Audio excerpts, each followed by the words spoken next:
بسم الله الرحمن الرحيم. المتابعين الأفاضل، سلام الله عليكم ورحمته وبركاته، وأهلا ومرحبا بكم في حلقة جديدة من حلقات برنامج فاسألوا أهل الذكر. باسمكم وباسم البرنامج أرحب بضيفي الدائم فضيلة الشيخ الدكتور حسن سلمان. أهلا وسهلا بكم. أهلا وسهلا، مرحبا بك وبالمشاهدين. حياك الله. يقول الله تعالى: شهر رمضان الذي أنزل فيه القرآن هدى للناس وبينات من الهدى والفرقان.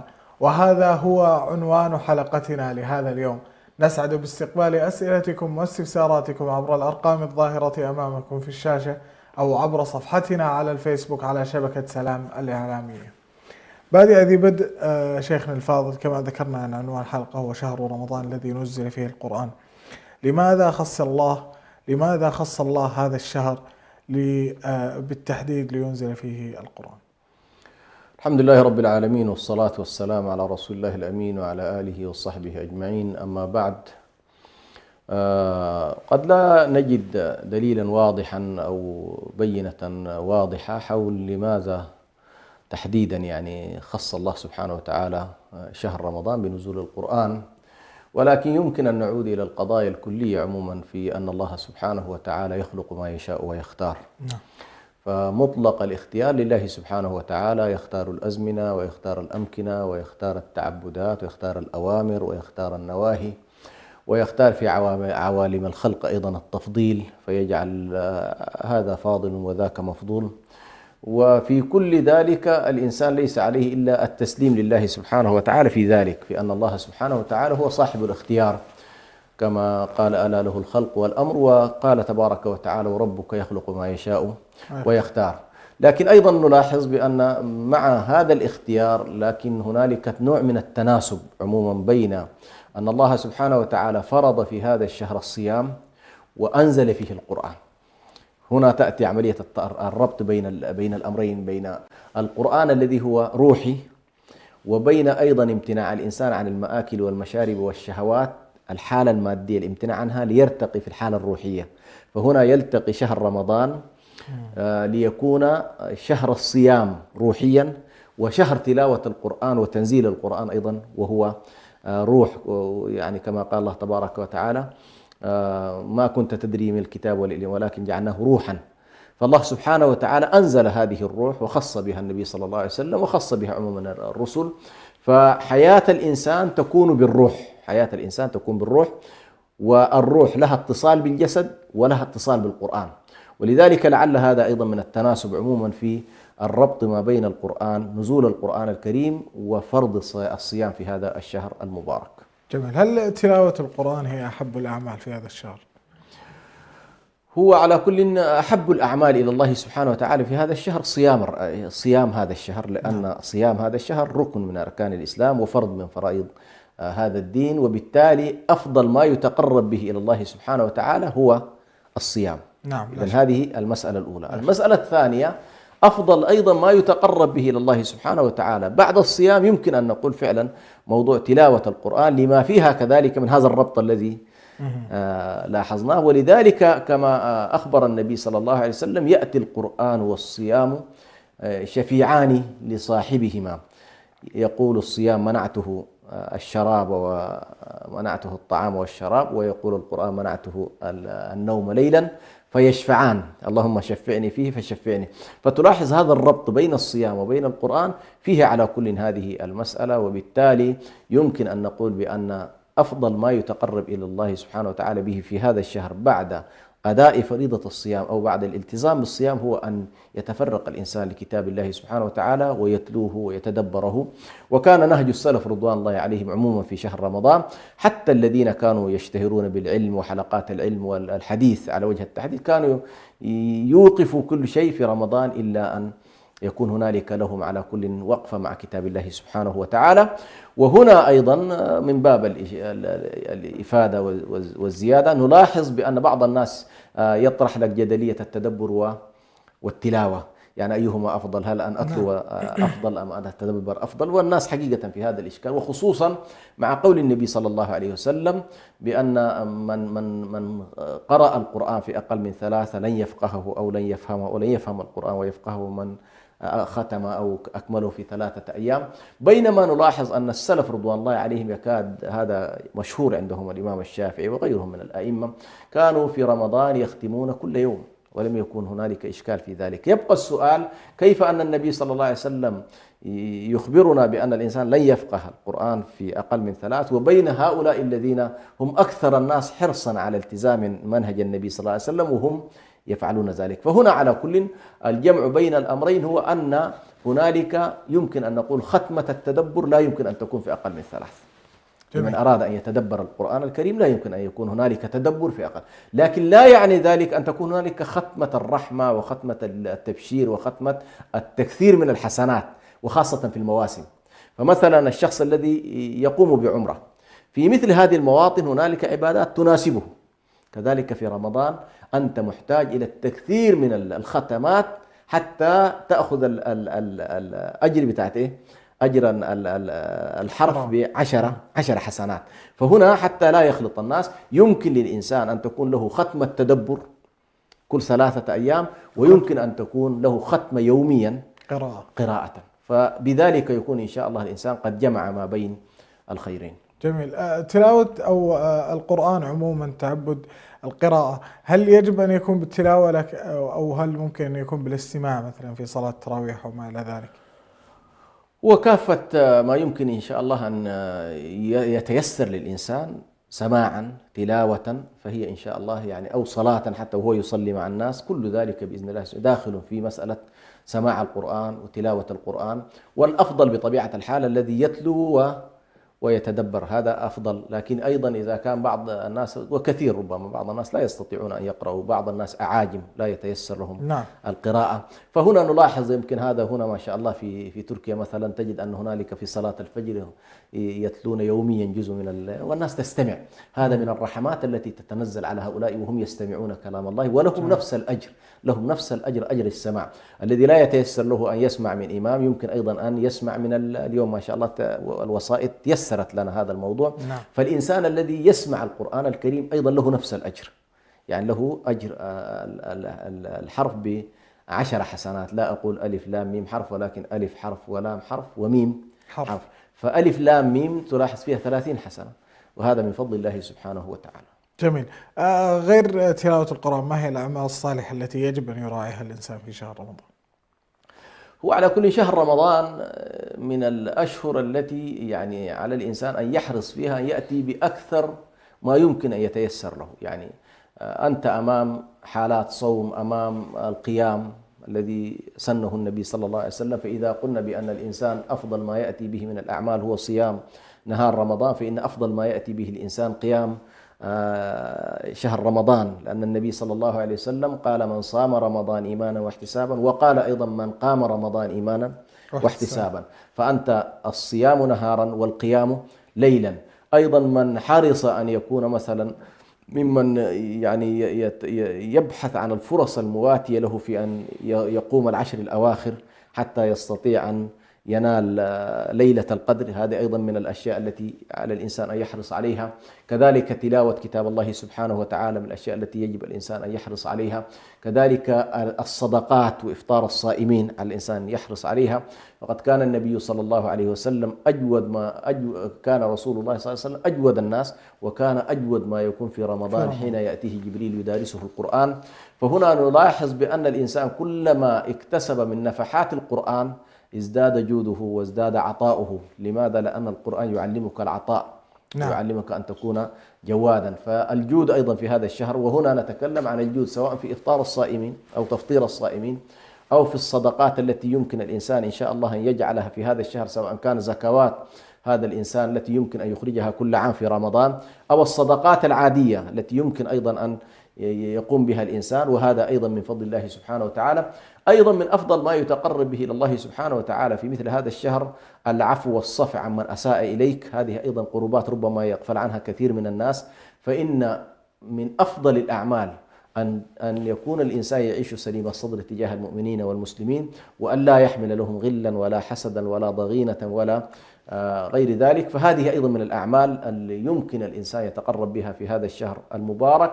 وكذلك أيضا نقول بأن زيارة المرضى وتفقد الأقارب وزيارة الأقارب وصلة الأرحام كل ذلك على كل مما يدخل في هذا الشهر، لأنك أنت في شهر فضيل فيمكن أن تجمع أكثر من حالة. ولهذا يذكرنا، يمكن أتذكر عندما سأل النبي صلى الله عليه وسلم: من صام فيكم اليوم؟ قال أبو بكر أنا. من زار فيكم مريضا؟ قال أبو بكر أنا. من عاد فيكم مريضا؟ قال أبو بكر أنا. من تبع منكم جنازة؟ قال أبو بكر أنا.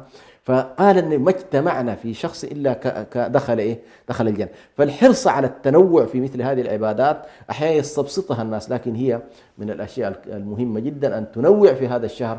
وبعض الناس طبعا خلاص يتصور بأنه والله يصوم نهار رمضان ويكتفي بذلك وينكفي على يومه ولا يحرص أن ينوع في أعماله، وهذا على كل تقصير من الإنسان. فعلى الإنسان أن يسابق ويسارع في الأعمال الصالحة.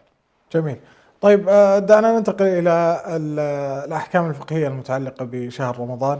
بداية شيخنا، على من يجب الصيام ومن المعذور عنه؟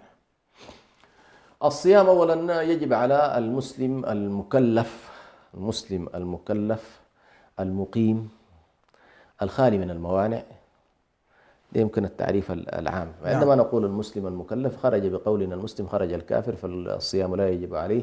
وخرج بقولنا المكلف من هو مجنون أو كان قاصر، أيوة، لأنه يعني على العاقل الراشد. وخرج بقولنا خالي من الموانع الحيض والنفاس. وخرج بقولنا المقيم المسافر، فهو في حقه ليس واجبا. نعم. وخرج كذلك بقولنا القادر، أيضا يعني يكون قادرا على الصيام. خرج بذلك المريض والعجزة وما شابه ذلك. فهذا من يجب عليهم الصيام، فهو يجب على المسلم المكلف القادر المقيم الخالي من الموانع، هذا يجب عليه الصيام. يبقى هنالك أصحاب الأعذار الذين لا يجب عليهم الصيام تلقائيا، من نفس التعريف يمكن أن نخرجه. نعم. من هم أصحاب الأعذار؟ فأصحاب الأعذار أولا المرضى. صاحب المرض معذور، أي أنه لا يجب عليه إذا كان مريضا. ومسألة المرض في نهاية المطاف أيضا هي مسألة نسبية، يعني غالبا الشخص قادر أو من خلال استشارة طبيبه قادر أن يحدد إن والله هذا المرض بالنسبة له يضر به أو لا يضر به، يستطيع معه الصيام أو لا يستطيع معه الصيام.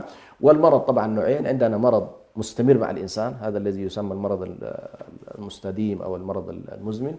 وهذه طبعا أمراض كثيرة الآن، كثير من أمراض تصنف في هذا الاتجاه. فهؤلاء ينتقلون مباشرة إلى أحكام العجزة الذين لا يستطيعون فيذهبون إلى الفدية.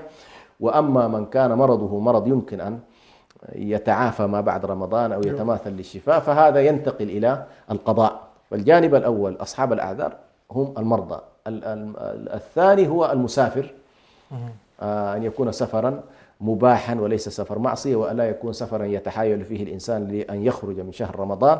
فإذا قصد بسفره التحايل أو قصد بسفره معصية فإن ذلك لا يبيح له الفطر بطبيعة الحال. فالفطر يكون فيما هو مباح وفيما هو أيضا سفرا معتبرا، كأن يكون سفر على كل تقصر فيه الصلاة. ماذا لو كان سفره بقصد الإفطار؟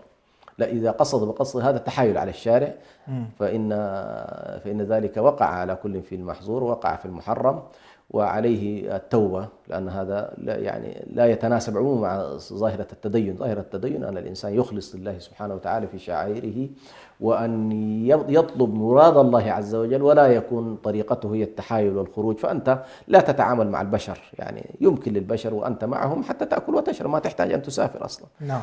فالمسألة مع الله أنت تتعامل مع الله سبحانه وتعالى، والله عز وجل من أسمائه الرقيب، من أسمائه العليم، من أسمائه الخبير، من أسمائه الشهيد. فالله عز وجل مكشوف عنده كل هذه الأمور، وبالتالي على الإنسان أن يكون صادقا مع الله سبحانه وتعالى. فعندنا المسافر معذور على كل إذا كان سفرا شرعيا. أيضا الحامل والمرضع من أصحاب الأعذار، بغض النظر سواء كانت هي خافت عن نفسها أو خافت على ولدها، فهي معذورة على كل في هذا الجانب، فلا يجب عليها ويرخص لها أن تفطر. كذلك الحامل والنفساء، هذه أيضا من أصحاب الأعذار. الرجل الكبير أو الذي يصنف أنه من العجزة، الشيخ أو الشيخة، كبار السن الذين لا يستطيعون كذلك الصيام، هؤلاء أصحاب أعذار. طيب، الشيء بالشيء يذكر، وردنا سؤال من أحد المتابعين يقول: أعاني من الجيوب الأنفية بشكل حاد، ويشكل هذا على صيامي بحيث أنني أعاني من العطش الشديد بسبب أنني لا أستطيع التنفس إلا من فمي، فما الرأي في هذا؟ موضوع على كل الجيوب الأنفية يعني بشكل عام هي ليست من الموانع للإنسان أن يكون صائما، وكثير من الناس الآن تقريبا مصابة وبدرجات ربما متفاوتة، لكن في نهاية المطاف إذا كانت هذه المسألة تؤدي إلى مشقة كبيرة بالنسبة لهذا الشخص، سواء في مسألة التنفس أو في مسألة العطش كما يقول يعني كثرة العطاس طبعا هي تفقد الإنسان عموما سوائل، فإذا كان الأمر على كل باستشارة طبية، لأنه ما نستطيع الآن أن على الهواء كذا نقول والله، لأنه أنا شخصيا مثلا من أصحاب الجيوب الأنفية، لكن ما أحس بأنه والله المسألة بهذه الصورة من الصعوبة، لكن بعض الناس ربما تصل معهم إلى مستويات كبيرة وخطيرة. نعم. فهؤلاء على كل يعودون إلى طبيبهم ويقوم بالاستشارة، إذا كان بالإمكان أن يعطيهم الأدوية في أوقات معينة خارج دائرة الصوم ويكون صومهم بشكل طبيعي، فهذا هو الأولى وهذا هو الأفضل. وإذا كان الطبيب على كل من خلال، وهو يعني يكون ثقة، الطبيب الذي يعاد إليه، إذا قال بأنه والله الصيام مع هذه الحالة فيه صعوبة، فيمكن أيضا أن يعذر صاحب هذا المرض. إذا يجب أن يلجأ إلى أصحاب الخبرة. نعم والأطباء. نعم ممتاز. لأن ليس معهودا على كل، إن هذا المرض تحديدا ليس معهود، إنه يعني من الأمراض اللي ممكن تجعل الإنسان قدرة التحمل قد هي نعم تختلف من شخص. نعم هذه صحيح، ولذلك هذه تعود إلى صاحب الخبرة ويستشير طبيبه، فإذا رأى بأنه والله يصعب عليه، وبعد ذاك أيضا يصنف له هل والله خلاص هو تحول إلى أصحاب الأمراض المزمنة ولا، لأنه هي نفسها الجيوب الأنفية قد تتحول بعد فترة إلى أزمة مثلا، والأزمة عندها البخاخات، ولم يعدها الكثير من العلماء من أنها من المفطرات البخاخات. فإذا نعم. بالإمكان أنه مثلا يستخدم البخاخ دون أن يكون هنالك أي تأثير عليه، فهذا أيضا إن شاء الله متاح له. جميل. طيب، في الموضوع المشكل، كيف يتعامل المرء مع زوجه وكيف تتعامل معه في نهار رمضان؟ ما هو الحد المسموح في هذا؟ التعامل أولا الأصل أن الإنسان يتعامل مع الزوج تعاملا طبيعيا، نعم. لكنه فقط يحذر من الجماع ومقدمات الجماع، يحذر من ذلك، لأن النبي صلى الله عليه وسلم والحديث يقول: يدع طعامه وشرابه وشهوته من أجله. فأنت تدع في رمضان الطعام تدع أيضا تدع الطعام وتدع الشراب وتدع الشهوات. الشهوات أكبرها الجماع، وهذا طبعا يمكن هو أخطر ما يعني يبطل الصيام ويوجب الكفارة اللي هي شهرين متتابعين، وبالتالي اجتنابه من الواجبات الأساسية. لكن الخلاف حول إنه والله مسألة المباشرة، مسألة القبلة، مسألة اللمس، هذه على كل الإنسان ينظر فيها إلى حاله، فإن كان ممن لا يملك إربه كما قالت عائشة رضي الله عنها، أشارت إلى أن النبي صلى الله عليه وسلم كان يباشر، كان يقبل، ولكن أشارت في مسألة مهمة جدا، قالت: كان أملككم لإربه، يعني النبي صلى الله عليه وسلم قادر أن يتحكم في تصرفاته عليه الصلاة والسلام، ولا يقتحم محارم الله سبحانه وتعالى. وجاء إلى النبي صلى الله عليه وسلم رجلان يعني يستأذنانه في مسألة التقبيل، فأباح لأحدهما ولم يبح للآخر، فلما رأى الصحابة الذي أباح له كان شيخا كبيرا، والذي منعه كان شابا، فكأنما أخذ على كل العلماء من ذلك إلى أن الشخص الذي ما نقدر نقول شاب وشيخ فقط، لأن يمكن للإنسان أن يكون شيخا وقويا، ويمكن للشاب أيضا أن يكون شابا وضعيفا هزيلا، فليست القضية هذه بقدر ما هي القضية هو القدرة. الشخص أعرف بنفسه نعم. هل يستطيع أن يضبط نفسه؟ وفي كل الأحوال الأفضل عموما في شهر رمضان اجتناب الاقتراب من الشهوات، سواء كانت القبلة أو الحضن أو المباشرة عموما التي يمكن أن تكون بين الزوجين، دون طبعا الاقتراب من الجماع، باعتبار هذا من الممنوعات الكبرى يعني. جميل. ما حكم الاختلاط بالنساء الأجنبيات في العمل أو الجامعات أو ما إلى ذلك في نهار رمضان، قد يكون الإنسان مضطر لها يعني. طبعا نحن إذا كان نتكلم عن الزوجة والإنسان أن يتحوط من الاقتراب منها، نعم. يعني من باب أولى، يعني إذا عملنا منهج القياس، منهجية القياس تقول بأن إذا كان أنت والله ما يحل لك تبتعد عنه وتحترز منه وتأخذ احتياطي تتحوط لنفسك منه، فما بالك بمن هو أجنبي عليك. فعلى كل إذا كان الإنسان اضطر إلى أن تكون هنالك طبيعة شكل من أشكال الاختلاط أو الاحتكاك في العمل العام، فعلى الإنسان أن يتقي الله سبحانه وتعالى وأن يتجنب كل ما يؤدي إلى التأثير في صومه، ليس الإبطال فقط. يعني بعض الناس يتصور بأن القضية فقط أن يبطل صومه، لا، أحيانا قد ينقص الصوم، قد يجرح الصوم، قد تحصل أشياء كثيرة جدا، أحيانا بالحديث، أحيانا بالملامسة، أحيانا بالنظر، أحيانا، فكل ذلك على الإنسان المسلم على كل أن يتجنب ذلك. وبعد ذلك طبعا إذا لا قدر الله الإنسان وقع في أي شيء محظور، لامس أو قبل أو وقع في إشكال على كل شرعي، فهنا نحن أمام أمرين: إما أنها تكون عادية، فهو وقع في محظور ولكنه لا يترتب عليه إلا أنه يتوب إلى الله سبحانه وتعالى مما فعل، مما اكتسب أو كسب من جريرة، ولكن أحيانا قد يترتب شيء مادي كأن ينظر فتترتب عليه الإمناء، شخص ينزل بالنظر أو ينزل بالملامسة أو غير ذلك، فهنا على كل بطل صومه ويجب عليه القضاء، يجب عليه القضاء. وفي الحالة الأولى لم يكن يبطل صومه؟ لا، الأولى لا يبطل صومه. الأولى لا يبطل صومه. عندنا حالتين: الحالة الأولى أن يحصل الإنزال بالمني أو أن يحصل المزي. ففي المني اتفاقا أنه بطل صومه وعليه القضاء وعليه التوبة والاستغفار، ويعني يسأل الله سبحانه وتعالى أن يتجاوزه.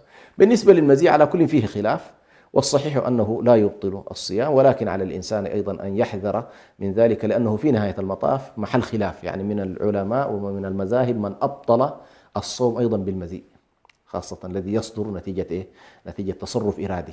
نعم. نتيجة تصرف إرادي، أنك ركزت، نظرت، كذا، حتى مع الزوجة إذا كان أنزل، فبعضهم على كل يعتبر المزي واحد من مبطلات الصوم ويوجب القضاء. فعلى كل إذا أردت الخروج من الخلاف، فحتى إذا أنزل الشخص مزي، إذا خرج منه المزي، فإن الأحوط له أن يقضي، ولكن ليس واجبا. جميل. الآن ذكرنا أنه المعذور عن الصيام المريض والمسافر وما إلى ذلك. نعم. هل يجب عليه قضاء أم كفارة؟ ماذا عليه؟ كل أصحاب الأعذار على كل يختلفون، منهم من يجب عليه القضاء، فالمريض الذي يرجى برؤه عليه القضاء. نعم. والحامل والمرضع عليها القضاء إذا تيسر لها طبعا، والمسافر عليه القضاء. كل هؤلاء هذول أيضا صاحبة الحيض والنفساء عليها أيضا القضاء. هذول كلهم أصحاب القضاء. الذين عليهم الفدية هو المريض مرض لا يرجى برؤه، مرض المزمن، وهذا يطعم 6. يطعم كم؟ يطعم يعني هو تقريبا التقديرات تتفاوت، لكن الأحوط ما بين كيلو وربع أو كيلو ونصف من القوت العام يعني إذا كان الشخص مثلا يأكل الرز يخرج كيلو ونصف، أو قمح كيلو ونصف، هو الصاع يعني تقريبا هي المسألة بالصاع، لكن بالكيلو الوزن المعاصر عندنا هو من كيلو وربع إلى كيلو لشخص واحد أو هذا لشخص واحد لكل يوم، كل يوم عن شهر رمضان. نعم. والأفضل طبعا لو أنه صنعه طعاما وجمع جمع المساكين وأطعمهم، مائدة، فهذا يكون أفضل طبعا. يعني يجمع 30 إذا كان رمضان كامل أو حسب الوضع. دكتور حسن سلمان، شاكرين لك هذا الطرح. الشكر موصول لكم أنتم مشاهدينا ومتابعينا الأفاضل في كل مكان على حسن الاستماع والمتابعة. نكرر الشكر لمن يصحبني وضيفي الدائم فضيلة الشيخ الدكتور حسن سلمان. جزاك الله خير. حياك الله. ترقبونا في نفس الموعد من كل أسبوع. هذا عبد الرحمن بن محي الدين يحييكم، والسلام عليكم ورحمة الله وبركاته.